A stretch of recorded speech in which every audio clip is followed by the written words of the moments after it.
In that splendid piece that you wrote, you cite John Adams, one of the founders of American democracy, warning, and I quote, "Democracy never lasts long. It soon wastes and exhausts itself. There never was a democracy yet that didn't commit suicide."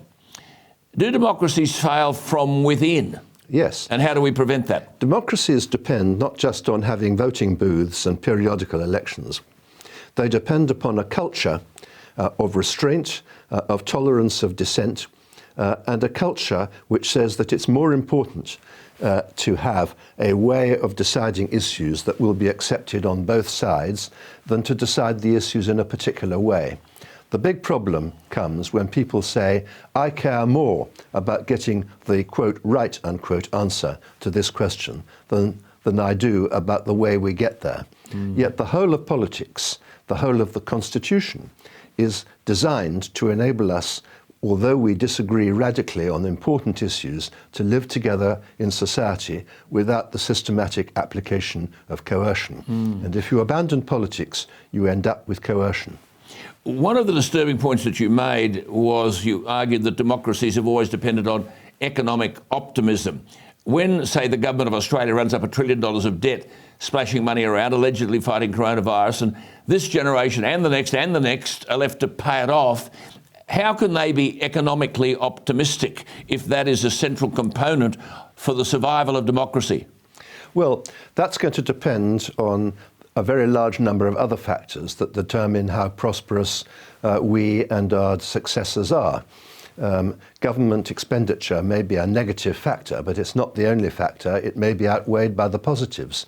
But in general, I would say that a sense of optimism about the prospects of the future has underpinned support for democracy for most of history. Remember, democracy has quite a short history, about 2 centuries. And if you disappoint expectations, that's a really dangerous moment in the history of any society. Yes, I suppose one of the most disturbing things I thought in what you said, because I can see it playing out in the real world when you're talking about the survival of democracy. You wrote, once we start telling ourselves that it's more important to get our way, democratic decision-making is done for. Do you find that society, contemporary society, lacks the kind of discipline that is necessary for democracy to survive, where people start to demand that they must get their own way? I think that there's a strong element of that, and I think that it's a particularly strong idea among the young, who in many Western societies have been marginalized economically and politically.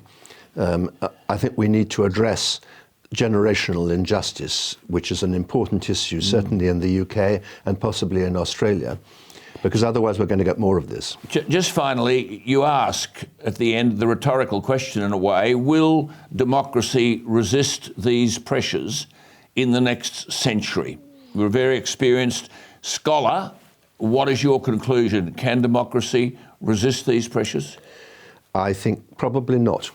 And I think climate change may be the really critical problem, because climate change is an issue that can only be resolved internationally, but democracies are essentially national. Accountability of politicians is essentially national. There's no such thing as an international legislature. And that's where I see the biggest test for democracy coming in the next generation. So the answer is I'm not optimistic.